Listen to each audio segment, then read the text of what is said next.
Well, I'm back here in Dallas at my Dallas location, Bob's Prop Shop. And here's just a little shop update. Haven't been here in a while. Yeah, so I haven't been here in a couple of months. I've been at the Las Vegas shop doing stuff. My guys still work here in Dallas. I know people been asking me, how are you still running the Dallas shop and then staying in Vegas? Well, my guys work here and we still do projects here. And this is, I think, our 49th or 50th DeLorean I picked up. It's got a bunch of parts on top of it, and we're fixing it. Let's take a look at it. Okay, the parts you're seeing piled on top of this car, it's not hurting it because they're soft. Those are Trans Am parts. We're going to get to that in a minute. But this car, oof, this car has some issues. I just picked this car up, and it needs, we're going to be doing everything on it. We had to pull this trans out. We happen to have a transmission shop behind us, and they have a parts washer. We put that thing in there, and they cleaned it. That's why it looks so nice. This whole engine's getting redone. We're redoing this whole fuel system. A bunch of stuff is happening to this car before it gets converted. And this is what we have to do, guys. So sometimes this is what has to happen. I got this car for a good price, and good price means you have to do everything to it. That's what it means. We had to fix some dents and things, but it's had a miraculous transformation already in the short period of time it's been here. The reason we've got all these Trans Am parts here is we have some Knight Rider issues going on, and we are working on that. So we'll wander into the other room. So yeah, we're working on a couple of Trans Ams. So we have to fix up these bumpers, these plastic parts. This stuff has to be reconditioned, repainted, and made to look nice and new again. Man, we have Trans Am parts just everywhere I look. And that's because we have to take a car like this and gut it. We completely gut the car and we start from scratch. So this car is at its infancy. Now we're going through some electrical harness issues with this car. Everything gets completely taken apart, and we go through the whole car, address any potential rust issues, which luckily this car doesn't have any. There's always some up on this top rail here where the T-tops will go, but you can see this is nice and clean. So all the rubber gets removed because it's all going to be redone. This all gets insulated. This all gets brand new carpet and padding. We go through all these cables. All this electrical has to be gone through. And because when you find these old Trans Am, they're generally not in very good of condition. So like, for instance, that door hinge is going to be redone. These guys are working on some of the electrical before we get these headlight motors.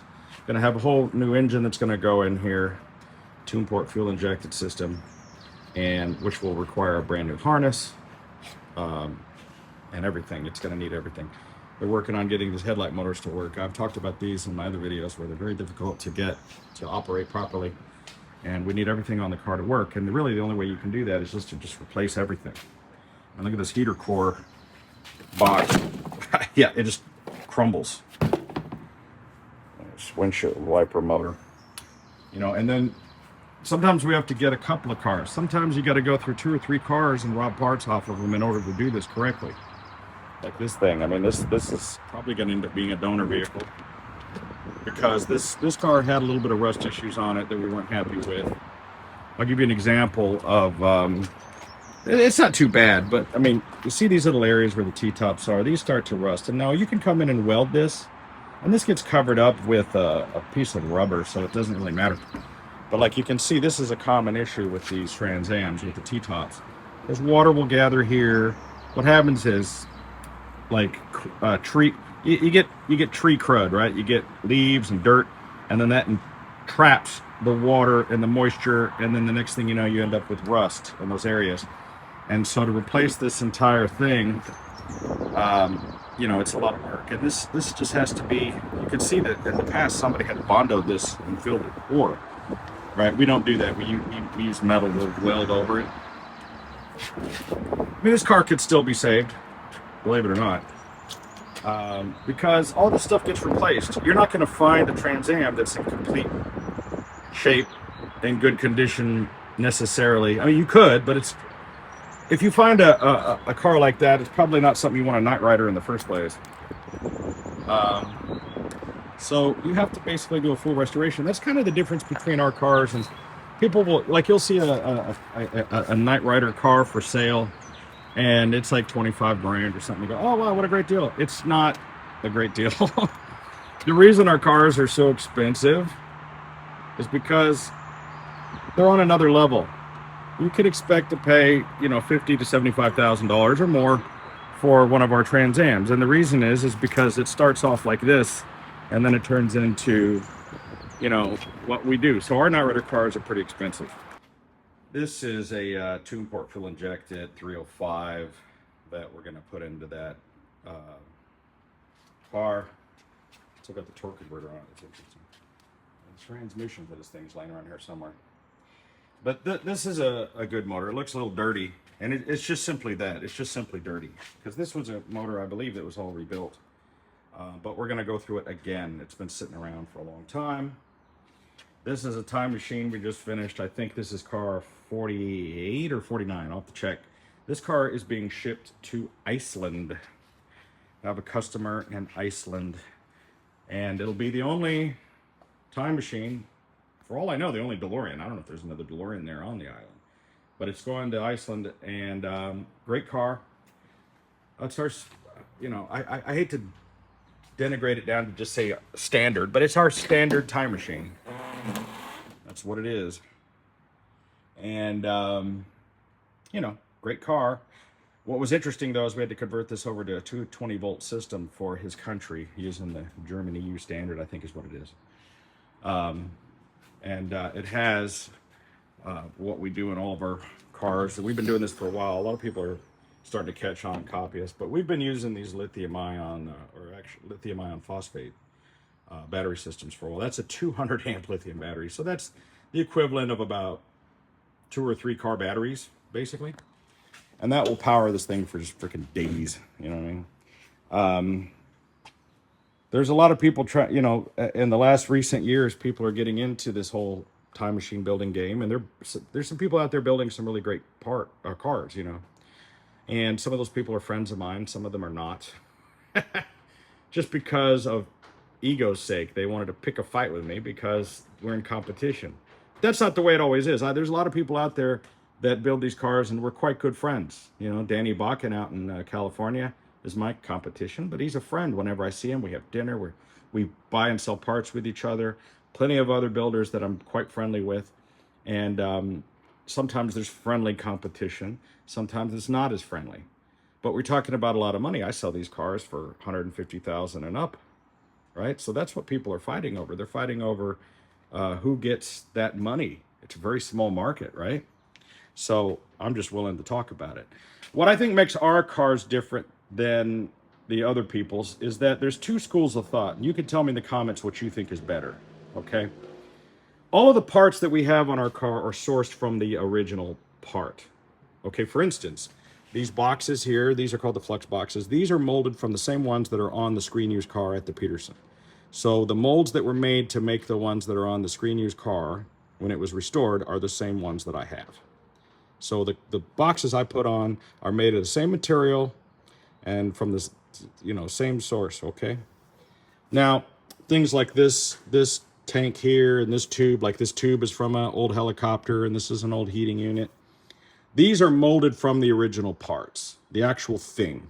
So this is actually made of polyurethane, so is this. This is actually a replica as well, right? And so my argument is this. I would rather have an exact copy of the real thing than a facsimile made of different material. And what I mean is this. Other guys are making, for instance, that part made out of CNC metal and that part made out of CNC metal based on CAD drawings of measurements and photos. So it's a different material, maybe a better material, but that doesn't mean it's the exact part. Believe it or not, this tube, this hose, is a resin hand-painted copy because I wanted it to be the exact one, right? And you can't just get one of these, right? So this is made of plastic. But it looks, you wouldn't even know that wasn't, if I didn't tell you that that wasn't legit, would you have known? I bet you didn't. Same thing with this. The process in which we recreate the anodization on this is amazing. That looks real, dude. Look at that. Let me get as close as I can. Look how real that looks.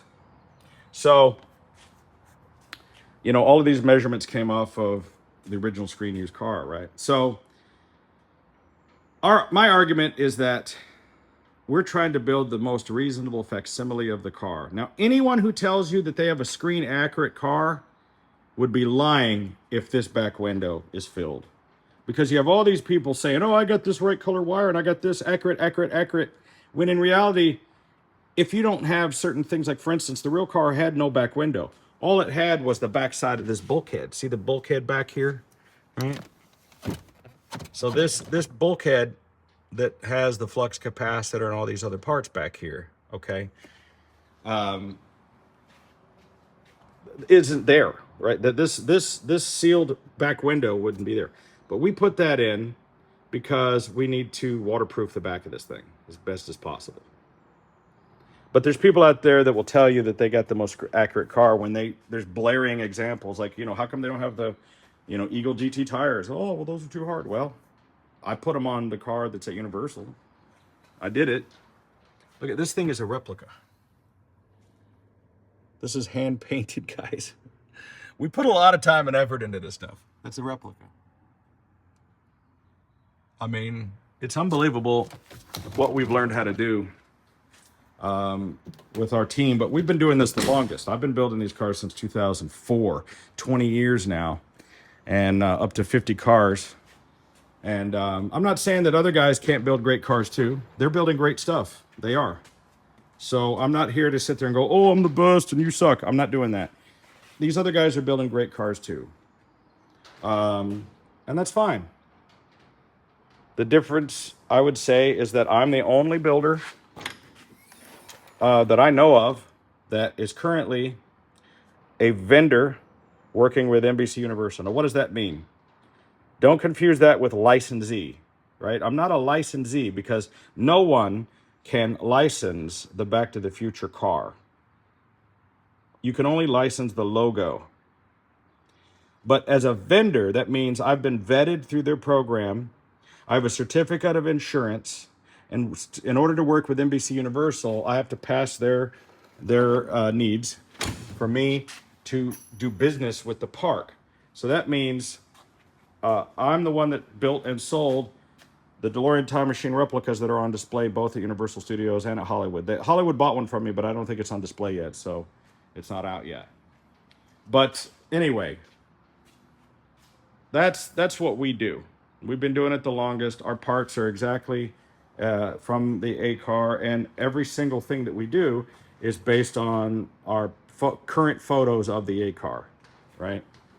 So for instance, an example of that is this right here. Take a look at this stereo. Okay, that stereo is not the one seen in the film. That is the one that the Time Machine Restoration team decided to use on the A car. So we decided that what we're building is a replica facsimile amalgamation of the screen used car and the restored car. You got to remember there was 3 cars in the first film, and a total of like 6 total cars over the 3 films, plus the way the car was restored. So what is correct? Where do you draw the line? What is the scene? What is, you know, it's you're not down to like which car. It's like which scene. You could watch the movie, and here I'll give you some homework to do. Go watch Back to the Future 1. Okay. And in the scene where Doc is showing off the flux capacitor, it's pretty dark in here, but that whole panel over there in the movie is upside down because they were using the C car, which was the insert car, and they had accidentally put that panel in upside down. So is that screen accurate if we put that panel in upside down, right? Now, sometimes you're seeing the A car, sometimes you're seeing the B car, sometimes you're seeing the C car. Which car, which scene are you screen accurate? So when people say screen accurate, I just want to slap them in their lips, because it's like there is no screen accuracy. There's scene specific to that frame of film accuracy. All right, it's just dumb. So when it comes to Knight Rider specifically, there's stuff that they show close-ups of the car in the show that were never even in the car. And whenever you're seeing the functional digital dash, that's in a studio that's not in a car. And I've seen episodes of the A-Team or Knight Rider where the car, the driver, the model of the car changes scene to scene. Car goes around a corner and it's a different car, different driver, round steering wheel, whatever. It's just ridiculous. So these arguments over screen accuracy are just dumb.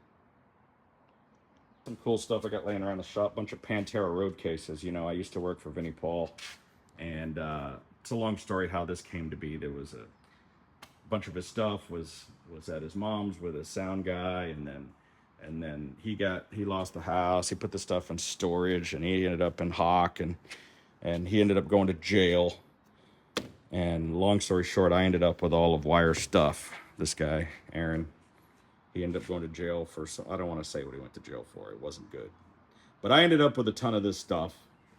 This right here was his front of house soundboard kit. And it's a long story. I actually sold this to a guy like 3 years ago or some shit. And then the guy abandoned it. Like, I think he died or something. I don't know what happened, but I haven't heard from him since. And I had just been holding it from him. So I'm going to have to resell it. Like, what do I do, right? I haven't heard from the dude in 3 years. And I'd been storing it. What this was this would be the road case that would be at the front of house, right, by the soundboard. So the main sound guy was there at the time. Let me make sure there's no nudity in here. Okay. So, yeah. So this was his road case. I know that there was some nudity in here. Let me double check. I think we took it off because there was a picture of Dime with his weenie out. I'll make sure that's not here. Okay. So we've taken all the stuff out. Let's see what's in this. Oh, guitar picks. Okay. So yeah, we cleaned all the stuff out of here. But this was a road case. So I'm going to put this back up for sale. If you contact me privately, maybe I can make you a deal on it. It's not going to be cheap.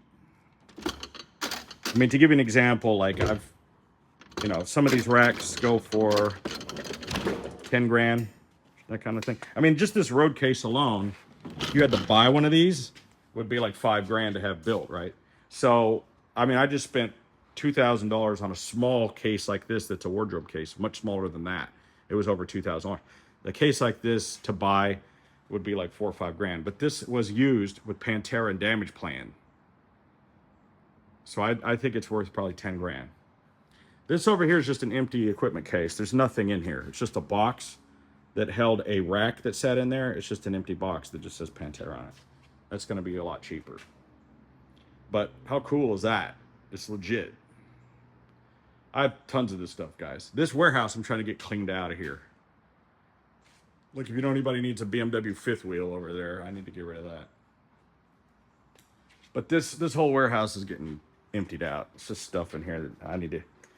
Matter of fact, this cherry picker belonged to Pantera. They put a winch on it that they ran on a battery for lifting stuff up. This is a... What is this? What is this engine? I don't remember. Looks like a 305 V8. It's not the LS. Or is it? That's not an LS. What is that? I think that came out of the Scooby van that I had. I got engines and hoods and ugh. People keep asking me what's up with my Ecto project. We're trying to get to it. We're just busy. We've got these other DeLorean bodies over here we're working on. That weed van over there we're going to try to get done soon. But we're concentrating on these Trans Am shit boxes. This one, it's actually a really good car. It's actually a really straight car. So if I operate the switch, will it work? Yeah, if you flip it, turn them off and turn them back on. Look at that shit. That's why you work here. That's it. Because he would have never figured it out. Actually, Omar helped me out. The only way he would have got that thing to work is if when you popped the switch, a Whataburger popped out of there. Wait, the lights aren't on there. Yeah, why aren't the lights on? Oh, you know what? I bet they are now. No, No shit, they're not. now they're not down. This What? is what sucks about these cars. They work for a minute.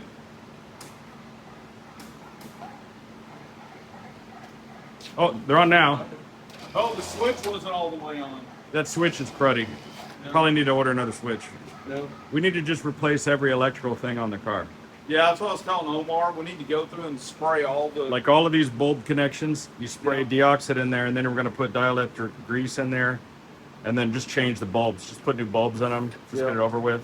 Yeah, these So are brand new. every single connection has to be sprayed with this deoxit, and then the dielectric grease has to be put in there, and they have to be clean. Yeah. And I ordered like a case of that shit.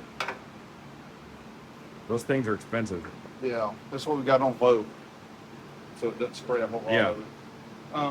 But yeah, I've already sprayed out those connectors. The other relay, I've sprayed out this one. The What engine else? bay looks good.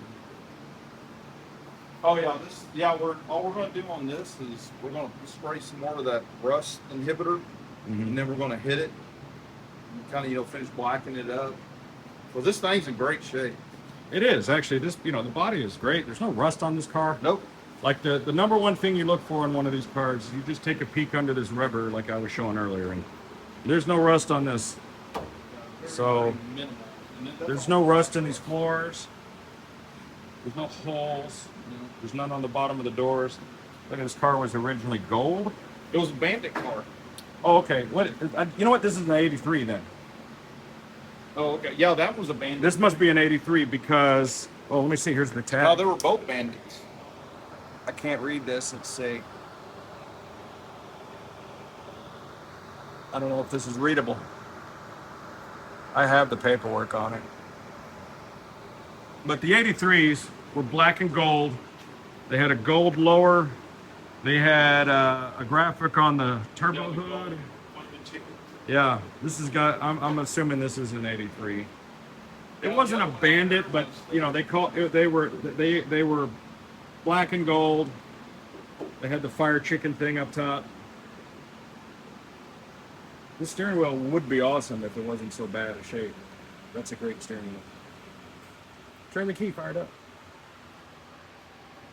So I know it looks bad now, but it's going to look great later.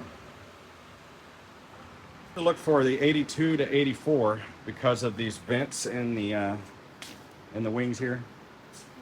They don't actually do anything, but the things you're looking for, these vents, that hood bump, obviously T-tops, and the particular center console, which is sitting over there.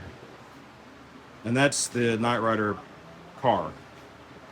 And they didn't use past the 84s that I know of, even though the show went into 86, but they used the same 20 cars that they started off with, basically. And they crashed a few, but they didn't get new ones. The cars that they got for the show Knight Rider were to be destroyed because they were basically salvage cars from the factory. It's a long story, but they were cars that weren't allowed to be on the road, and they had to be destroyed. There was only a couple of cars that were privately purchased that were allowed to remain. They were destroyed. You can go to Knight Rider historians and learn about all this stuff. I'm sure Joe or one of those guys will correct me if I get this wrong, but we have a pretty good collection of both DeLorean and Knight Rider stuff. Wheels that we have blasted and powder coated, noses, all the different things. We have tons of this stuff. And having this stuff in stock is really kind of the key to doing a shop like this, because a lot of people, they have to just get things. We have like fenders and things laying around. Now these are damaged, but they can be repaired. And having this stuff handy is the key. That's really the trick to making this work. I have a lot of parts that I get from Hawks Motorsports, Hawks 3rd Gen. So these are all a bunch of seats that we keep in plastic bags. We have carpet sets up there ready to go. So I have enough stuff to build a couple of Trans Ams. It's just a lot of work, a lot of money, and people are like, well, how come they're so expensive? Well, this stuff is very expensive to buy and have recovered and redone, or to just to acquire and store. And these guys, they get paid good money to do this stuff. So that's the thing. So, everything we put in there is new. These are brand new headliners, you know. Here's your hatch seal, it's brand new. Brand new rubber. And so we're just going through all of our inventory to figure out what this car is going to need. It's going to need every single thing.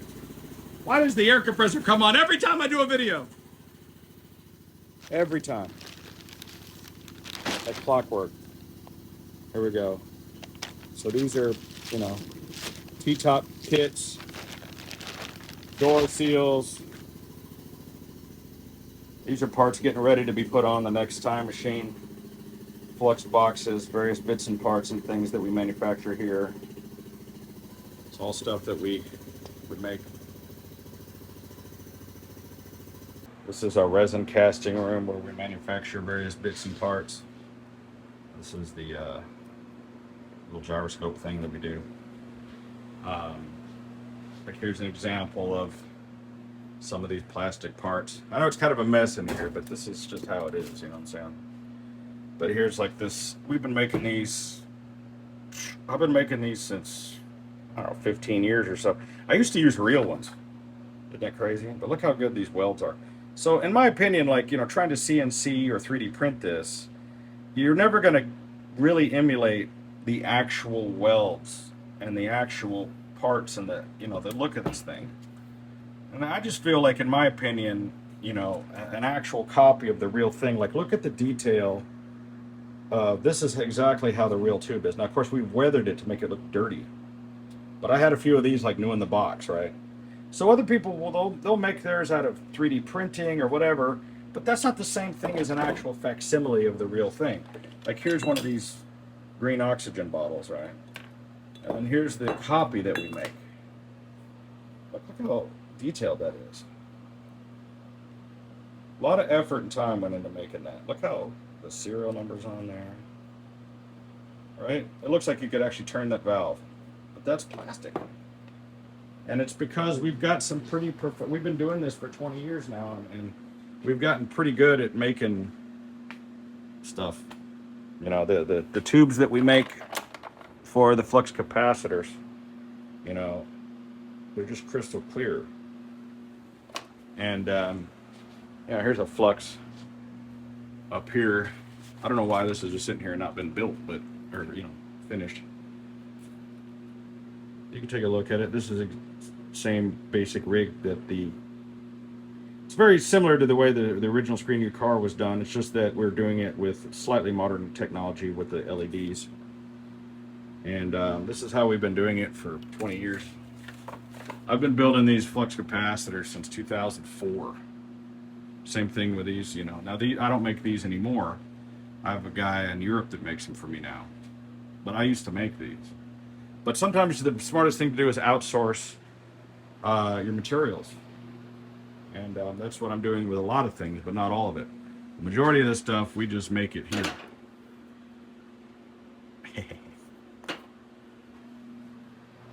Okay, that's the shop update for today in Dallas. I know you guys love this. I do these probably every 6 months or once a year, something like that. And I just thought I would share it with you today. Give you a look at what's happening at the Bob's Prop Shop in Dallas. If you are looking to buy a DeLorean time machine or a Knight Rider or something of that kind of thing, let me know. I can probably help you out. We have a few of our Proton packs left. We've stopped making the Proton packs because Hasbro came out with theirs. Ours is a little bit different animal.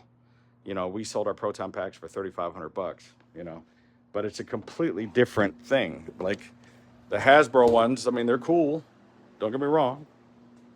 But, you know, the ones that we make are made of metal, aluminum, and fiberglass. There's no hot glue. There's no, you know, they're made of metal, aluminum, and fiberglass. They weigh like 30 pounds. They're heavy duty. So for the serious hardcore collectors, cosplayers that want like the real thing. And like we have 3 of them ready to ship. 2 of them with Mattel wands, 1 of them with a Hasbro wand. And the reason we use the Mattel wands because we wanted them to interact with all the Mattel toys at the time.